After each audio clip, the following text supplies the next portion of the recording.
তাতানাজ্জালু আলাইহিমুল মালাইকা, ফেরেশতারা আয়েশা বলে তোমাদের কোনো ভয় নাই, তোমাদের কোনো ভয় নাই, আমরা আল্লাহর পক্ষ থেকে আসছি, তুমি আল্লাহর সন্তুষ্টি আত্মা, আল্লাহ তোমার উপর খুশি হয়ে গেছে, আল্লাহ তোমার উপর খুশি হয়ে গেছে, তোমাকে আমরা জান্নাতে নিয়ে যাওয়ার জন্য আসছি। আওয়াজ করে বলেন সুবহানাল্লাহ। তোমাকে জান্নাতে নিয়ে যাওয়ার জন্য আসছি, তুমি ভয় পেও না।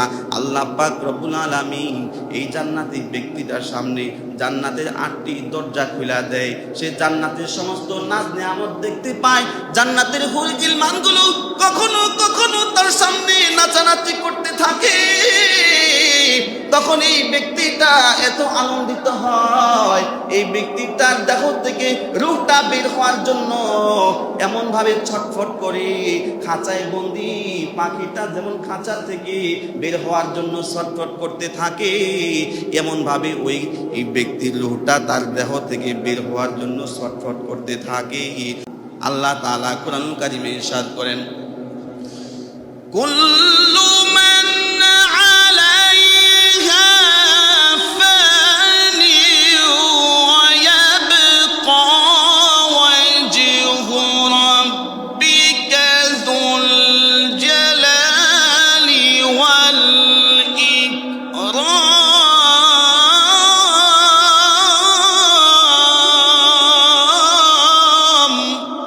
আল্লাহ পাক রব্বুল আলামিন বলেন, সব কিছু একদিন এই পৃথিবী থেকে ধ্বংস হয়ে যাবে, শুধুই মাত্র একজন থাকবেন। সবাই আওয়াজ দিয়ে বলেন, তিনি কে? আল্লাহ শুধু থাকবেন, আর কেউ দুনিয়াতে থাকবেন না, কেউ মৃত্যু থেকে পলায়ন করতে পারবেন না। আল্লাহ তাআলা বলে, আইনামা তাকুনু ইদরিকুমুল মাউতু ওয়ালাউ কুনতুম ফি বুরুজিম মুশাইয়াদা। মৃত্যু থেকে কেউ পলায়ন করতে পারবে না। মৃত্যু থেকে পলায়ন করার জন্য কেউ যদি সুদূর গর্তের ভিতরে পালায় থাকে, ওই জায়গায় মালাকুল মাউত তাকে ধরে ফেলবে। মৃত্যু থেকে পলায়ন করার জন্য কেউ যদি আসমানের দিকেও যায়, ওই জায়গায় গিয়া মালাকুল মাউত তাকে ধরে ফেলবে। আল্লাহ তাআলা এই বিষয়টা একটা নবীর মাধ্যমে উদাহরণ দিয়েছেন। আল্লাহ তাআলা হযরত ইদ্রিস পয়গম্বরকে তার যখন মৃত্যুর সময় হয়েছে, তখন জিবরাইল আমিন এসে তাকে বলে, ও ইদ্রিস পয়গম্বর, আপনার আল্লাহ তাআলা আপনার প্রতি সুসংবাদ প্রেরণ করেছেন। আজ থেকে আপনি যত নেক কাজ করবেন, এতদিন একটা নেক কাজ করছেন, একটা নেক হইতো, আর আজ থেকে আপনি যদি একটা নেক কাজ করেন তাহলে তার বদলা হবে দ্বিগুণ। এজন্য হযরত জিবরাইল আমিনকে ইদ্রিস পয়গম্বর বলে, ও জিবরাইল, তুমি কি আল্লাহর কাছে গিয়া আমার হায়াতটা একটু বাড়ায় নিয়ে আসতে পারো? জিবরাইল আমিন বলে, ও পয়গম্বর, এটা আমার দায়িত্ব নয়, এটা হচ্ছে ভাই আজরাইলের দায়িত্ব। যদি হায়াত বাড়ায় আনতে হয় তাহলে আপনাকে ওই মালাকুল মাউতের সাথে গিয়া সাক্ষাৎ করে তার কাছ থেকে গিয়া আপনাকে হায়াত বাড়িয়ে আনতে হবে। ইদ্রিস পয়গম্বর বলে, তাহলে আমাকে তার কাছে একটু নিয়ে যাও। জিবরাইল আমিন বলে, তাহলে আপনি আমার পাখার মধ্যে একটু বসেন। জিবরাইল আমিন ইদ্রিস পয়গম্বরকে পাখার মধ্যে বসায়া এরপর চতুর্থ আসমানে নিয়ে গেছে। চতুর্থ আসমানে গিয়া এরপর একটা জায়গায় ওই পয়গম্বরকে রেখে এবার বলে, আপনি এই জায়গায় বসেন, আমি একটু মালাকুল মাউতের কাছ থেকে অনুমতি নিয়ে আসি। কারণ কারো কাছে যেতে হলে তার অনুমতি লাগে, তার কাছ থেকে আমি গিয়া একটু অনুমতি নিয়ে আসি। মালাকুল মাউতকে গিয়া বলে, ও মালাকুল মাউত, তোমার সাথে একজন সাক্ষাৎ করার জন্য আসছি। মালাকুল মাউত বলে, কে? কয়, ইদ্রিস পয়গম্বর। মালাকুল মাউত বলে, আলহামদুলিল্লাহ। কি বলে? বলেন আলহামদুলিল্লাহ। জিবরাইল আমিন বলে, আলহামদুলিল্লাহ বল না কেন? মালাকুল মাউত বলে, রে ভাই জিবরাইল, আল্লাহ পাক রব্বুল আলামিন প্রতিদিন আমার হাতে একটা মৃত্যুর লিস্ট দেয়। প্রতিদিন কে কোন জায়গায় মারা যাবে ওই জায়গায় গিয়ে আমি তার জান কবজ করি। কিন্তু আজকে যে লিস্টটা আমার হাতে আল্লাহ দিছে, এই লিস্টার মধ্যে হযরত ইদ্রিসের নামও আছে, তবে তার মৃত্যু আছে চতুর্থ আসমানে। আমি তো চতুর্থ আসমানে অপেক্ষা করতেছি আর পেরেশানি করতেছি। ইদ্রিস পয়গাম্বর তো আছে জমিনে, তাকে তো আমি আর জমিন থেকে আইনা এরপর আসমানে আইনা তাকে মৃত্যুবরণ করাইতে পারবো না, কারণ আল্লাহ তো আমাকে এই অর্ডার দেয় নাই। আল্লাহ আমাকে অর্ডার দিছে যার মৃত্যু যেই জায়গায় ওই জায়গায় গিয়া আমি তার জান কবজ করি। তো যার জান যেই জায়গায় কবজ হবে সে যেই জায়গায় থাকুক, তার জবান দিয়ে আল্লাহ তার নামটা বের করে দিবে। ইদ্রিস পয়গাম্বরের সময় যখন হয়ে গেছে, ওই সময় তাকে জিবরাইল আমিন ওই চতুর্থ আসমানে নিয়ে হাজির হয়ে গেছে। এবার জিবরাইল আমিন কই গিয়া দেখি তো ইদ্রিস পয়গাম্বর কি করে। গিয়া দেখে ইদ্রিস পয়গাম্বর আর নাই, তার ওই চতুর্থ আসমানে তার মৃত্যু হয়ে গেছে। তাহলে বোঝা গেল কুল ইন্নাল মাউতাল্লাযী তাফিরুনা মিনহু ফাইন্নাহু মুলাকিকুম সুম্মা তুরাদ্দুনা ইলা আলিমিল গায়বি ওয়াশ শাহাদাতি ফায়ুনাব্বিউকুম বিমা কুনতুম তা'মালুন। মৃত্যু থেকে পলায়ন করতে পারবা না। তোমার মৃত্যু যেই জায়গায় লেখা আছে ওই জায়গায় সঠিক সময়ে মালাকুল মাউত হাজির হয়ে যাবে। তুমি যেই জায়গায় গিয়া পলায় থাকো মালাকুল মাউত ওই জায়গায় গিয়া তোমাকে ধরে ফেলবে। মৃত্যু থেকে তোমরা বাঁচতে পারবা না। তবে মৃত্যু যার যেই জায়গায় হোক, মৃত্যু কিন্তু সবার কাছে একরকম ভাবে আসবে না। নেককারের কাছে একরকম আসবে আর বদকারের কাছে আরেক রকম আসবে। বদকাররা মনে করে যে তারা নেককাররাও মৃত্যুবরণ করতেছে, আমরাও মৃত্যুবরণ করতেছি, তো কি হয়েছে? কিন্তু আল্লাহ বলে না না, যখন নেককাররা মৃত্যুবরণ করবে তার সামনে মালাকুল মাউত যে হালতে আসবে, বদকাররা যখন মৃত্যুবরণ করবে একই হালতে তাদের সামনে আসবে না। আল্লাহ তাআলা বলে আম হাসিবাল্লাযীনা আমানু জতারাহুস সাইয়্যাতি আন নাজআলাহুম কাল্লাযীনা আমানু ওয়া আমিলুস সালিহাতি সাওয়াআম মাহইয়াহুম ওয়া মামাতুহুম সাআ মা ইয়াহকুমুন। আল্লাহ পাক রব্বুল আলামিন বলে, ও বন্ধু, যারা নাকি বদকার তারা মনে করছে যে নেককারদের মতোই মালাকুল মাউত তার সামনে উপস্থিত হবে। না না, নেককার ব্যক্তিদের সামনে একরকম ভাবে আসবে মালাকুল মাউত, আর বদকারের সামনে আরেক রকম ভাবে আসবে। বদকারের সামনে যখন মালাকুল মাউত আসবে তখন বদকারের অবস্থাটা কেমন হবে? আল্লাহ পাকের একজন খলিল হযরত ইব্রাহিম পয়গম্বর, তিনি মালাকুল মাউতকে বলছিলেন, ও মালাকুল মাউত, তুমি যখন নাফরমানের সামনে আসো তার জান কবজ করার জন্যে, তখন তোমার আকৃতিটা কেমন হয়, তোমার হালতটা কেমন হয়? আল্লাহ তাআলা বলে কুল্লু নাফসিন যায়িকাতুল মাউত, সকলকেই মৃত্যুর স্বাদ আস্বাদন করতে হবে। কারো স্বাদটা হবে মজাদার, আর কারো স্বাদটা হবে বেস্বাদ। তুমি যখন বদকার বান্দার সামনে আসো তোমার আকৃতিটা তখন কেমন হয়? তুমি কি আমাকে ওই আকৃতিটা একটু দেখাইতে পারো? মালাকুল মাউত বলে, ঠিক আছে, আপনাকে একটু দেখাই দেই।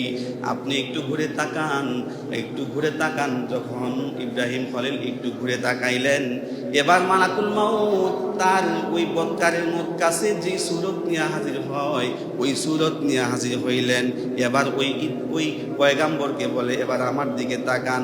তাকাইয়া দেখে তার মাথাটা আসমানে আর পাটা জমিনে, তার মাথা থেকে চুলগুলো পা পর্যন্ত, তার নাক আর মুখ দিয়ে আগুনের ফুলকি বের হয়, তার শরীরে দুর্গন্ধযুক্ত কাটা এমন দুর্গন্ধ বের হচ্ছে যেই দুর্গন্ধে থাকা যাচ্ছে না।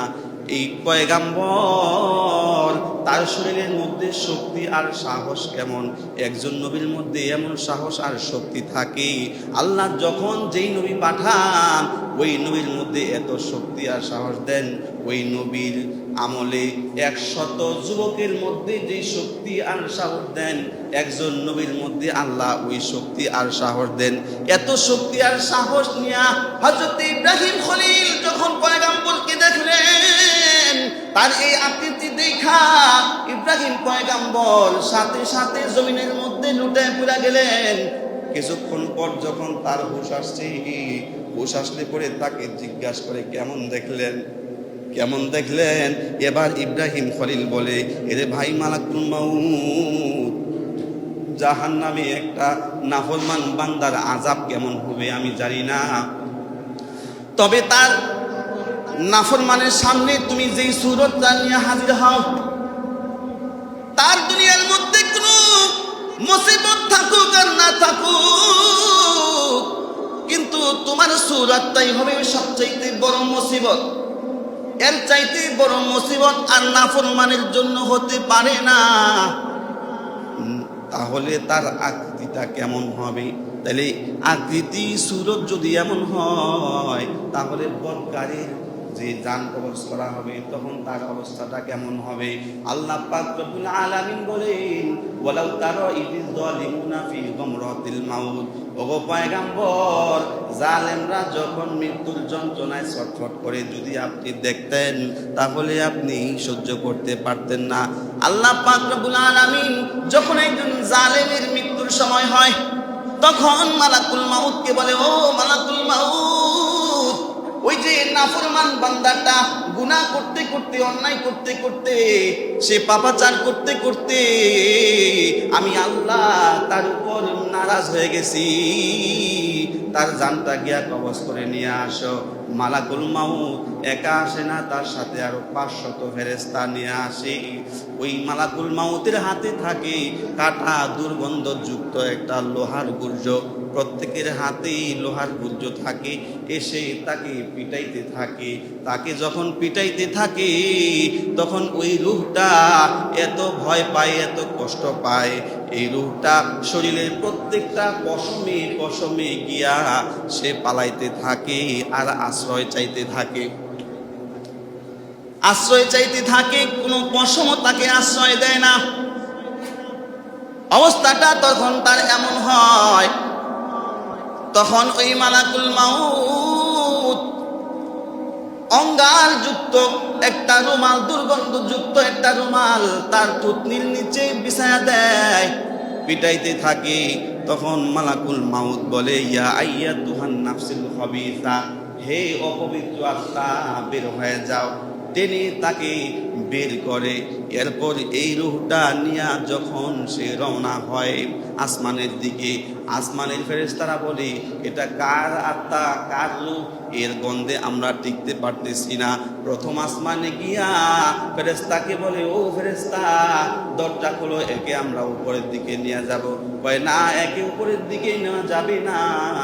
ফেরেশতারা এমন সজোরে ধাক্কা মারে, ধাক্কার চোটে একেবারে সিজ্জিল জাহান্নামের নিচু তলদেশে গিয়া পড়ে যায়। সাহাবীরা বলে, ও পয়গম্বর, সহ্য করব কিভাবে? পয়গম্বর বলে, রে সাহাবীরা, হতাশ হয়ে যেও না। যারা নেককার আর যারা বদকার, তাদের সামনে মালাকুল একরকম ভাবে আসবে না। নেককারদের সামনে যখন মালাকুল মাউত আসবে, তখন তাদের অবস্থা কেমন হবে? নেককারের যখন মৃত্যুর সময় হয়, তখন আল্লাহ পাক রব্বুল আলামিন মালাকুল মাউতকে ডাক দিয়া বলে, ও মালাকুল মাউত, ওই জমিনের ওই নেককার বান্দাটা, জমিনের ওই ব্যক্তিটা জমিনে অনেক কষ্ট করেছে। আমি আল্লাহ যেইভাবে বলেছি ওইভাবে সে ওই দুনিয়ার মধ্যে জীবন যাপন করেছে, অনেক কষ্ট করেছে, অনেক পরীক্ষা দিয়েছে, সে সফল হয়ে গেছে। যাও, তার জান কবজ করে নিয়ে আসো, আমি তার আত্মার মধ্যে শান্তি পৌঁছাবো। সুবহানাল্লাহ আওয়াজ করে বলেন, আমি তার আত্মার মধ্যে শান্তি পৌঁছাবো। এই কথা বলা যখন আল্লাহ পাঠায়, তখন এই মালাকুল মাউত ওই নেককার ব্যক্তিটার জন্য যেই জান্নাতটা বরাদ্দ করে রাখা আছে, ওই জান্নাতের মধ্যে চলে যায়।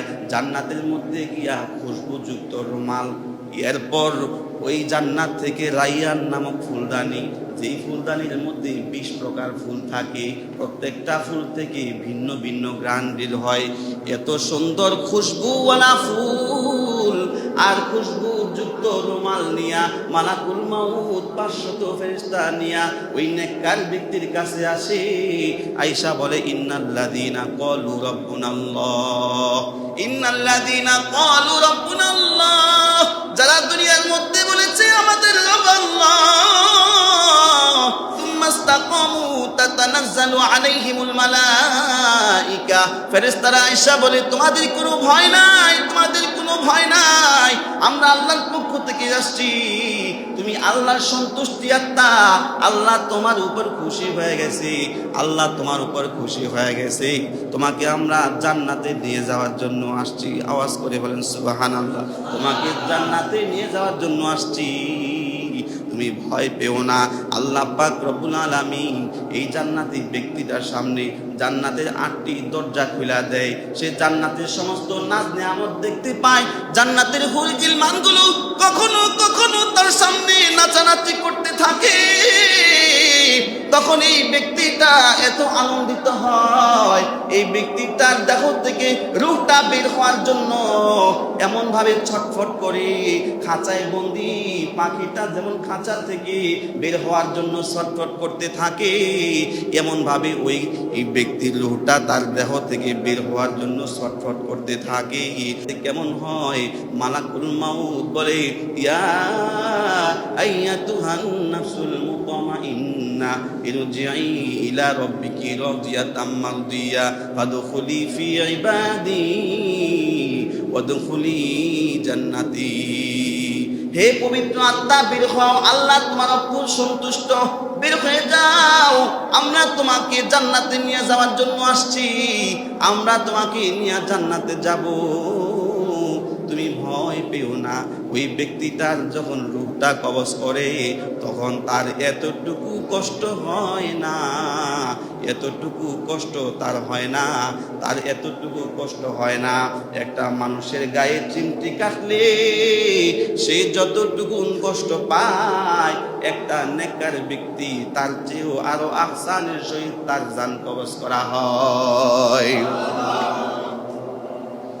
মৃত্যুর স্বাদ আর এর একটা বেস্বাদও আছে, একটা স্বাদ আর একটা হচ্ছে বেস্বাদ। একটা ফলদার একটা ফল, এটা অনেক মজাদার, কিন্তু এটার মধ্যে যদি বিষ ঢুকাই দেওয়া হয় এটার স্বাদটা হয়ে যাবে বেস্বাদ।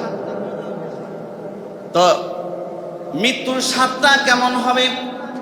হযরত ইদ্রিস পয়গম্বর মালাকুল মাউতকে জিজ্ঞাসা করেন, ও মালাকুল মাউত, তুমি যখন বৎকারের জান কবজ করো তখন তার ওই স্বাদটা কেমন হয় আমি একটু দেখতে চাই। কয় সহ্য করতে পারবেন না?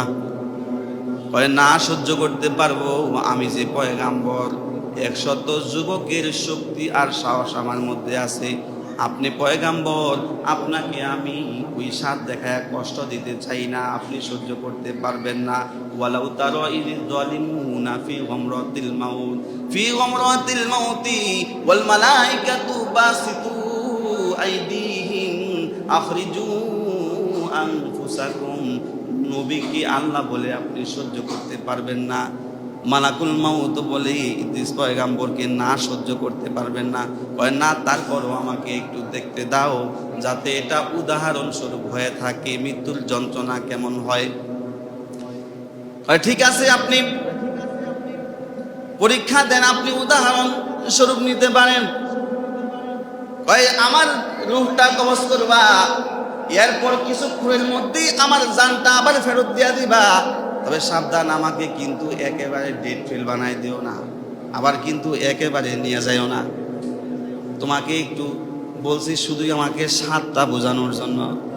আচ্ছা ঠিক আছে।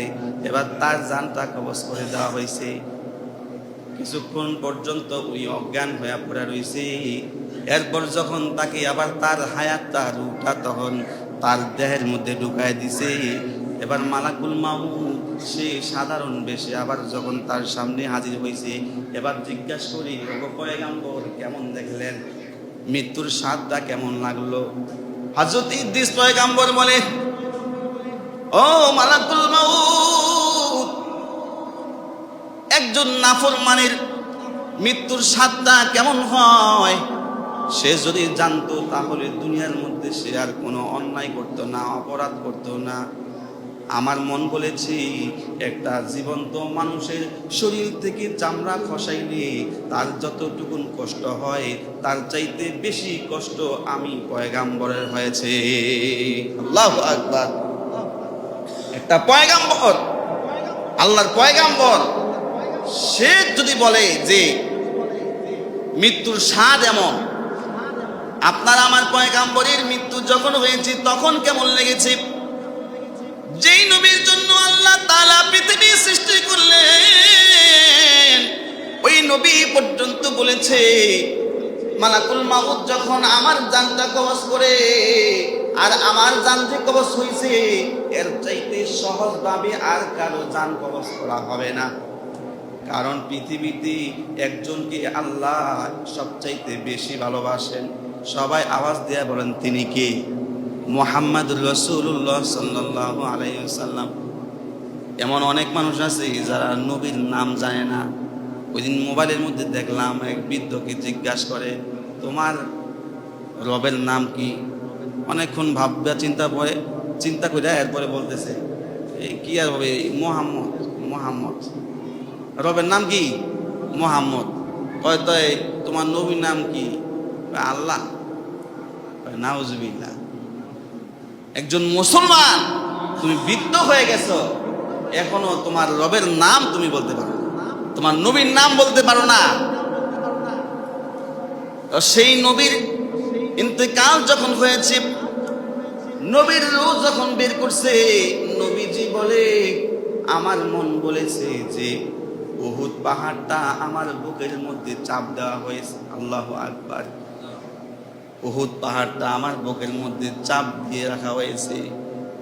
পয়গাম্বর বলি ও মালিক, আমার উম্মতেরা সহ্য করবে কিভাবে? আমার পয়গাম্বরকে যখন মেরাজে নিয়ে যাওয়া হয়, নবীজি অনেকগুলো জিনিস আল্লাহর কাছে চেয়েছিলেন। এর মধ্যে চাওয়ার মধ্যে একটা চাওয়া হচ্ছে, আল্লাহ আমার উম্মতের মধ্যে যারা নেককার বান্দা হবে এদেরকে কিন্তু আপনি কষ্ট দিয়েন না, এদেরকে কিন্তু আপনি কষ্ট দিয়া জান কবজ করেন না, কারণ এরা তো অনেক দুর্বল, এদেরকে কষ্ট দিয়েন না। আল্লাহ তাআলা বলে ওগো পয়গাম্বর, আপনাকে যেই কষ্ট দিয়া জান কবজ করা হয়েছে এর চাইতে সহজভাবে আর কারো জান কবজ হবে না। তাহলে সেই নবীর মৃত্যু যদি এমন হয়, তাহলে আমাদের মৃত্যুর অবস্থাটা কেমন হবে? আল্লাহ সেই কথাটাই কোরআনের এই আয়াতের মধ্যে বলেছেন, কুল্লু নাফসিন যায়িকাতুল মাউত। প্রত্যেকটা প্রাণীকে মৃত্যুর স্বাদ আস্বাদন করতে হবে, মৃত্যুবরণ করতে হবে। এই ব্যাখ্যাটা অনেকেই ভুল করে যে কুল্লু নাফসিন যায়িকাতুল মাউত, প্রত্যেকটা মানুষকে মৃত্যুবরণ করতে হবে। ব্যাখ্যাটা এরকম করে না। প্রত্যেকটা মানুষের কথা এখানে নয়, শুধু প্রত্যেকটা প্রাণী, প্রত্যেকটা প্রাণ, প্রত্যেকটা নফস, প্রত্যেকটা আত্মা, তার মানে আল্লাহ পাকের যত সৃষ্টি আছে এই সৃষ্টির মধ্যে এমন কোনো সৃষ্টি নাই যার মধ্যে প্রাণ নাই। গাছের মধ্যে প্রাণ নাই, গাছের মধ্যেও প্রাণ আছে। মাছের মধ্যে প্রাণ নাই, পশু পাখির মধ্যে প্রাণ নাই। যার মধ্যেই প্রাণ আছে তাকে কি মৃত্যুর স্বাদ আস্বাদন করতে হবে। মরতে হবে এমন নয়, ওই মরতে হবে এই কথা বইলা কি করে মৃত্যুর স্বাদ যে, এটার ব্যাখ্যাটা এরা ভুলায় ফেলায় মানুষকে। মৃত্যুর স্বাদ যে আল্লাহ কত কঠিন করবে, আমরা তো শুধু মানুষের মৃত্যু দেখেছি, আমরা অন্যের মৃত্যু দেখেছি, আরেকজনের জানাজা দেখেছি, পড়েছি, কিন্তু ওই খাটিয়ার মধ্যে আমি তো এখনো শুই নাই। আমার মৃত্যু যখন হবে তখন বুঝতে পারবো যে মৃত্যুর স্বাদটা কেমন। এজন্য পয়গাম্বর বলেন, যখন বক্কার মৃত্যু হয়, যখন বক্কায়ের মৃত্যু হয়, তখন তার চেহারাটা ফ্যাকাশে হয়ে যায়। ওই যে আজরাইল আইসা তাদেরকে পিটাইতে থাকে, এজন্য তাদের চেহারাগুলা একেবারে কালো হয়ে যায়, ফ্যাকাশে হয়ে যায়, মনে হয় যেমন তার অনেক কষ্ট হয়েছে।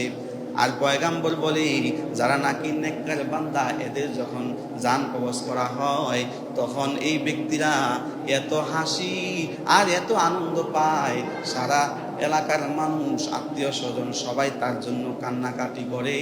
কিন্তু এই ব্যক্তিটা হাসতে হাসতে আল্লাহর জান্নাতে চলে যায়। সবাই তার জন্য কাঁদে কিন্তু সে হাসে। নেককার বান্দা কি, তার চেহারার মধ্যে একটি হাসির চিত্র পাওয়া যায়, মনে হয় যেমন এই ব্যক্তিটা হাসতেছে। এজন্য সম্মানিত হাজিরিন, আল্লাহ পাক রব্বুল আলামিন বলেন, কুল্লু নাফসিন যায়িকাতুল মাউত ওয়া ইন্নামা তুওয়াফাউনা উজুরাকুম ইয়াওমাল কিয়ামাতি ফামান যুহজিহা আনিন নার। যখন আত্মীয় স্বজন সবাই যখন তাকে খাটিয়ায় করে ওই কবরের মধ্যে রেখে আসবে, কবরের মধ্যে রেখে আসার পর আত্মীয় সবাই যখন চলে আসবে, তখন মুনকার নাকির দুইজন ফেরেশতা আইসা তাকে উঠায়া বসায়। এরপর তাকে জিজ্ঞাসা করে, মার রব্বুকা ওয়া মা দীনুকা ওয়া মান নাবিয়ুকা। যদি নাফরমান হয় তখন বলে, হায় হায় লা আদরি, আমি কিছুই জানি না, আমি কিছুই জানি না, কিছুই বুঝি না, কোনো প্রশ্নের উত্তর আমার কাছে নাই, আমি কিছুই জানি না। আল্লাহ পাক রব্বুল আলামিন বলে, খুযুহু ফাগুল্লু সুম্মাল জাহিমা সাল্লু। ও ফেরেশতারা, একে ধরে জাহান্নামের দিকে নিয়ে যা। জাহান্নামের দূর থেকে কোটি কোটি মাইল থেকে যখন এই ব্যক্তির শরীরে জাহান্নামের তাপ লাগে, জাহান্নামের আগুন যখন আগুনের তাপ তার কাছে লাগে, তখন ওই ব্যক্তিটা পিপাসায় এমন হয়ে যায়, একটা ফেরেশতা তার সামনে দিয়া একটা গ্লাস দিয়া পচা দুর্গন্ধ পানি, কাঁটা যুক্ত পানি নিয়ে যায়। তখন বলে, ভাই আমাকে এই পানিটুকু পান করতে দাও। পানিটুকু যখন তাকে পান করতে দেওয়া হয়, সে যখন পানি পান করে, তার জবান থেকে একেবারে ভিতরের সমস্ত নারী বুড়িগুলো জলে সারখার হয়ে পানি হয়ে সব ওই পায়খানার রাস্তা দিয়ে পড়া যায়।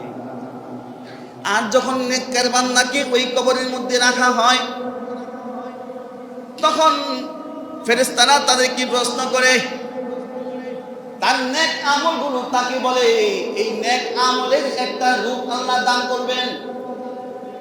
ফেরেশতারা তাকে উঠায় বসায়, মার রব্বুকা, বলো তোমার রবকে। তো ওই ফেরেশতাকে বলে, ও ফেরেশতারা, তাকে সে আরামের ঘুম ঘুমাইতেছে, তাকে ডিস্টার্ব করো না। তোমাদের যত প্রশ্ন আছে সমস্ত প্রশ্নগুলো আমাদেরকে করো। সে কিন্তু কোনোদিন নামাজ কাজা করে নাই, আমি নামাজ। সে কিন্তু কোনোদিন কোরআন তেলাওয়াত বন্ধ করে নাই, আমি কোরআন। সে কিন্তু কোনোদিন জিকির বন্ধ করে নাই, আমি জিকির। এই ব্যক্তি দান করেছে, এই ব্যক্তি এলাকার মানুষের উপকার করেছে। এই সব নেকগুলোকে এক একটা রূপ দেওয়া হবে। তারা চারদিকে বেষ্টনী দিয়া বৈশা। এরপর ওই ফেরেশতাকে বলবে, এই আরামের ঘুম ঘুমাইতেছে, তাকে কোন তোমরা বাধা দিও না, সে ঘুমাইতে থাক। তোমাদের যত প্রশ্ন আছে আমাদেরকে করো, আমরা ওই মৃত ব্যক্তির পক্ষ থেকে, নেককার ব্যক্তির পক্ষ থেকে সমস্ত প্রশ্নগুলোর উত্তর দিয়া দিব। তার কোনো উত্তর দিতে হবে না, তার সমস্ত প্রশ্নের উত্তর আমরা দিয়ে দিব। আল্লাহ তাআলা যেন আমাদের সকলকে এই নেককার ব্যক্তিদের সাথে কবুল করে। সবাই বলেন আমিন। নেককার ব্যক্তি হওয়া যায়। দুনিয়াতে আমরা যে গুনাহ করতেছি, যে অন্যায় করতেছি, সেটা ছোট হোক আর বড় হোক, কিন্তু ছোট থেকে ছোট একটা গুনার জন্য যে আমাদেরকে জাহান্নামের আগুনে জ্বলতে হবে, কোটি কোটি বছর এক ওয়াক্ত নামাজ কাজা করলে 2,88,00,000 বছর জাহান্নামের আগুনে জ্বলতে হবে। আর এই দুনিয়ার আগুন তো সামান্য সময়ের জন্য, একটা মোমের আগুনের মধ্যেই একটা মিনিট হাতটা রাখতে পারবো না। তো ছোট থেকে ছোট একটা গুনাহ যে করতেছি, এটা গুনাহ মনে করি না। তো এই গুনার জন্য তো আমাকে কোটি কোটি বছর জাহান্নামের আগুনে জ্বলতে হবে, সেটা সহ্য করবো কিভাবে? এজন্য যখন গুনাহ করেন তখন সব সময় মাথার মধ্যে এই কথাটা ঢুকাইবেন, আর একটু আগুনের মধ্যে হাতটা রাখেন, যে আমি যে গুনাহ করতেছি, একটু হাতটা আগুনের মধ্যে রেখে দেখি তো এই আগুন সহ্য করতে পারে কিনা। কারণ গুনাহ করলেই তো সাজা আছে। কেউ আপনাদের এলাকার মধ্যে কেউ যদি অন্যায় করে, তাহলে তার সাজা আছে না? সাজা আছে না? অবশ্যই। আমরা তো মানুষের ছোট থেকে ছোট ভুলটার দিকে তাকায় থাকি, কিন্তু নিজের যে কত বড় বড় ভুল, কত বড় বড় গুনাহ হচ্ছে, এটার দিকে আমরা তাকাই না। দুনিয়ার মুসিবত, দুনিয়ার অন্যায়, দুনিয়ার মুসিবত, এটা কোনো কিছুই না জাহান্নামের আগুনের মধ্যে। জাহান্নামের আগুনের কাছে দুনিয়ার মুসিবত কিছুই না, কিন্তু আমরা শুধু মানুষের ভুল ধরার মধ্যে ব্যস্ত, আমরা নিজেকে সংশোধন করতে চাই না। এজন্য সম্মানিত হাজরিন, আমরা নেক যাই করি যেন গুনার ধারে কাছেও না যায়। কুল্লু নাফসিন যায়িকাতুল মাউত। আল্লাহ পাক রব্বুল আলামিন বলেন, কুল্লু নাফস, সমস্ত নফসের, সমস্ত প্রাণীর, যার মধ্যে প্রাণ আছে তাকে একদিন এই পৃথিবী ছেড়ে চলে যেতে হবে, তাকে মৃত্যুর স্বাদ আস্বাদন করতে হবে। সে যদি নবীও হয়, সে যদি ওলিও হয়, সে যদি গাউস হয়, সে যদি কুতুব হয়, সে যদি ক্ষমতাশালী ব্যক্তিও হয়, সে যদি টাকা পয়সাওয়ালা ব্যক্তিও হয়, তাহলে তাকেও মৃত্যুবরণ করতে হবে। ক্ষমতা দিয়া মানুষ মৃত্যু থেকে বাঁচতে পারবে না।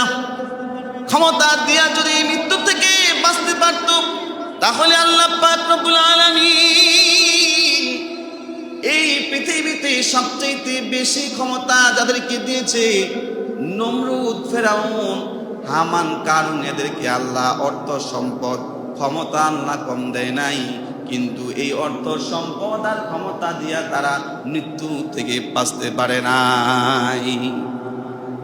তার চাইতে আরো বেশি ক্ষমতা আর অর্থ সম্পদ যাকে আল্লাহ দান করেছেন তিনি হচ্ছেন সুলাইমান পয়গাম্বর। নমরুদ আর ফেরাউনকে তো আল্লাহ শুধু ক্ষমতা দিয়েছেন, মানুষের বাদশাহী দিয়েছেন, কিন্তু সুলাইমান পয়গাম্বরকে আল্লাহ তাআলা মানুষেরও বাদশা বানিয়েছেন, আবার তাদেরকে জিন্নাতদেরও বাদশা বানিয়েছেন। সুলাইমান পয়গাম্বরকে আল্লাহ তাআলা প্রাণী করেও বাদশা বানিয়েছেন। সুলাইমান পয়গাম্বর বাতাসের কথাও বুঝতেন। সুলাইমান পয়গাম্বরকে এত বড় বাদশাহী দিয়েছেন, যিনি সারা বিশ্ব সারা বিশ্ব বাদশাহী করেছেন। সেই সুলাইমান পয়গাম্বর ক্ষমতা দিয়া, অর্থ দিয়া মৃত্যু থেকে বাঁচতে পারে নাই। মোহাব্বত দিয়া যদি কেউ মৃত্যু থেকে বাঁচতে পারতেন, তাহলে আপনার আমার পয়গাম্বর সরওয়ারে দু আলম সাইয়্যিদুল মুরসালিন জনাবে মুহাম্মদুর রাসূলুল্লাহ সাল্লাল্লাহু আলাইহি ওয়াসাল্লাম, আল্লাহ তাআলা তাকে এত মোহাব্বত করেন, পৃথিবীর সব মোহাব্বত যদি এক পালায় রাখা হয়, আর আপনার আমার নবীর প্রতি আল্লাহ পাকের যে মোহাব্বত, যে ভালোবাসা ছিল, এই ভালোবাসা যদি এক পালায় রাখা হয়, তাহলে আল্লাহর নবীর প্রতি ভালোবাসাটাই আল্লাহর বেশি হয়ে যাবে। সেই নবীকেও আল্লাহ তাআলা বলে, ওগো পয়গাম্বর, ইন্নাকা মাইয়িতুন ওয়া ইন্নাহুম মাইয়িতুন। ওগো পয়গাম্বর, আপনি মৃত্যু থেকে বাঁচতে পারবেন না। আপনি বলে দেন যে আপনার উম্মতেরাও মৃত্যু থেকে বাঁচতে পারবে না। তার মানে আল্লাহর নবীকে যে আল্লাহ এত ভালোবাসে, ওই নবীও মহাব্বতের দ্বারা আর ভালোবাসার দ্বারা মৃত্যু থেকে বাঁচতে পারে নাই। এমনকি যিনি মালাকুল মাউত, ফেরেশতা যারা আছে, সমস্ত ফেরেশতাদের একদিন মৃত্যুবরণ করতে হবে। যিনি মানুষের মৃত্যু ঘটান, যিনি মানুষের জান কবজ করেন, তার নাম সবাই বলেন, তার নাম কি? মালাকুল মাউত, আজরাইল। এই আজরাইল মালাকুল মাউতের একদিন মৃত্যুবরণ করতে হবে। যখন পৃথিবী সব ধ্বংস হয়ে যাবে, আল্লাহ তাআলা ডাক দিয়া বলবে, ও মালাকুল মাউত, আর কে বেঁচে আছে? এবার মালাকুল মাউত বলে, আল্লাহ, আমি আর আপনি হচ্ছেন চিরঞ্জীব। আল্লাহ আমাদের সকলকেই গুনাহ মুক্ত জিন্দেগি করার তৌফিক দান করুন। সবাই পড়েন আমিন। আল্লাহ তাআলা আমাদের যেন সকলকেই নেক হালতে মৃত্যু দেন। সবাই পড়েন আমিন। যাদের কবলার জন্য সুন্নাত বাকি আছে, আমরা সকলেই কবলার জন্য সুন্নাত আদায় করি।